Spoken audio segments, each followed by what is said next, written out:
es esto del maternaje y paternaje, ¿no? El parentaje son todas aquellas funciones que tienen que ver con lo que tradicionalmente se le viene asignando a las figuras parentales, o sea, a la madre y al padre. Concibe como la suma de tareas que se le adjudican a los padres y a las madres en su quehacer educativo. Vamos a ver por separado el maternaje y el paternaje. El maternaje, que está asociado a las funciones femenino-maternas, llamadas de acogida, ¿no? Son aquellas que hacen referencia a cuidados de tipo materno, ¿no? Relacionados con la nutrición y el afecto. ¿Qué cuidados ejerce la madre con sus hijos? Hay dos tipos de maternaje, el nutricio y el sensitivo. El nutricio tiene que ver con comidas bien condimentadas, las prendas de vestir, el confort de la vivienda, la organización del hogar. El maternaje sensitivo tiene que ver con las caricias, los mimos, abrazos, besos, la higiene, todo esto que estimula lo sensitivo. El paternaje tiene que ver con lo masculino paterno. ¿Qué función cumple el padre en la familia? Orientación, apertura social, proyectos, valoración personal y autoestima. Se trata de sentirse firme y seguro por situarse en una estabilidad proporcionada por la buena ubicación social del padre.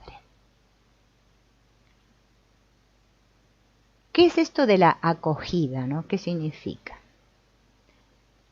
Todo lo que tiene que ver con la acogida queda grabado en el estómago y en la piel. En estas partes se graban las vivencias de tipo materno, tanto a nivel nutricio, estómago, como a nivel afectivo, piel. Teniendo en cuenta que las patologías observadas en estos órganos pueden manifestarse tanto por exceso como por carencia. Por lo tanto, una persona puede tener un estómago sano y alteraciones en la piel, denotando que ha tenido vivencias adecuadas de tipo nutricio, pero no afectivo.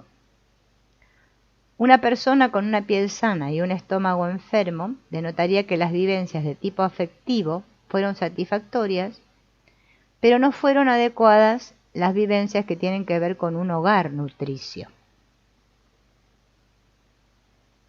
Ahora vamos a ver qué tiene que ver lo de la orientación, que está relacionado con el abdomen y la cabeza.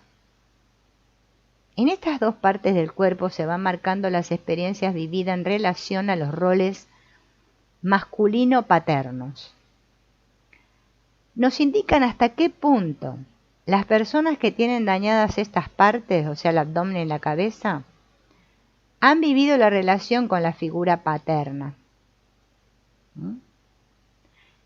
Indican que en sus vidas esta figura ha estado ausente, no facilitándole pautas de conducta, de protección, de orientación y proyección en el futuro.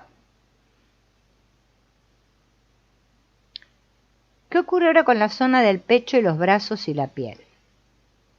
Tiene que ver con la afectividad y la emotividad. Estas partes del cuerpo se relacionan entre sí en cuanto a las experiencias afectivas vividas, teniendo en cuenta, por una parte, el afecto maternal y por otra parte el afecto social y de amistad. Correlacionan asimismo con los afectos y los sentimientos más profundos que se ubican en el pecho. Ahora vamos a ver lo que tiene que ver con el entorno social. Esto tiene que ver con las piernas, el abdomen y la cabeza. Bien, ¿cómo se relaciona la persona, ¿no? En cuanto a su seguridad y posicionamiento? ¿Cómo se siente? Si se siente reconocida, si siente su autoestima alta o baja. Las personas con enfermedad en el abdomen, debido a su falta de seguridad, es probable que también tengan problemas en las piernas, lo que denotaría una inseguridad en la relación social. La existencia de un abdomen enfermizo, coincidente con piernas sanas, puede mostrar comportamientos de autosuficiencia, puesto que lo que han conseguido ha sido debido a su propio esfuerzo. A veces se asocia dicha patología con desclasamiento. Esto significa, ¿no?, el hecho de que los padres y educadores fueron insuficientes, ¿no?, aunque mantuvieron una buena relación afectiva. Cuando existe este desclasamiento es porque la instrucción recibida, la economía adquirida y el contexto social en que se vive son superiores a los del origen familiar. Y ahora vamos a ver el principio de realidad que tiene que ver con los pies y la cabeza.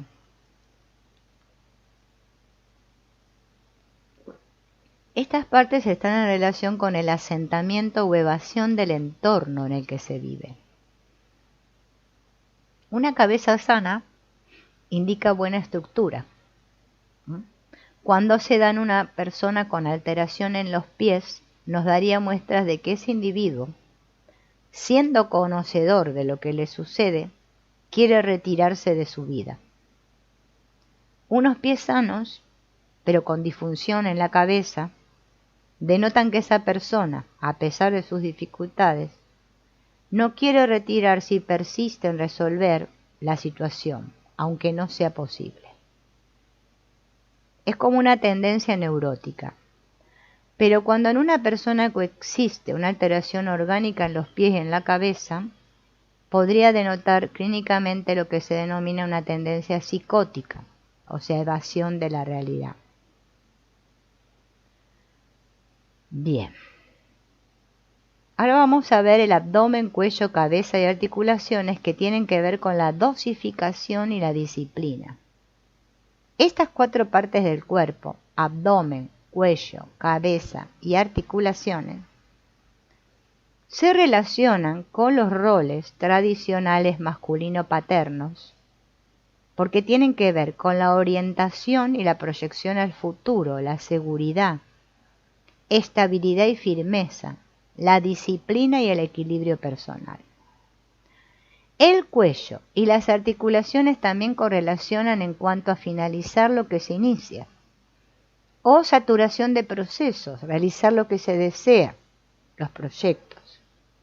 Tiene que ver con la satisfacción o insatisfacción en relación a vivir como uno lo había planificado.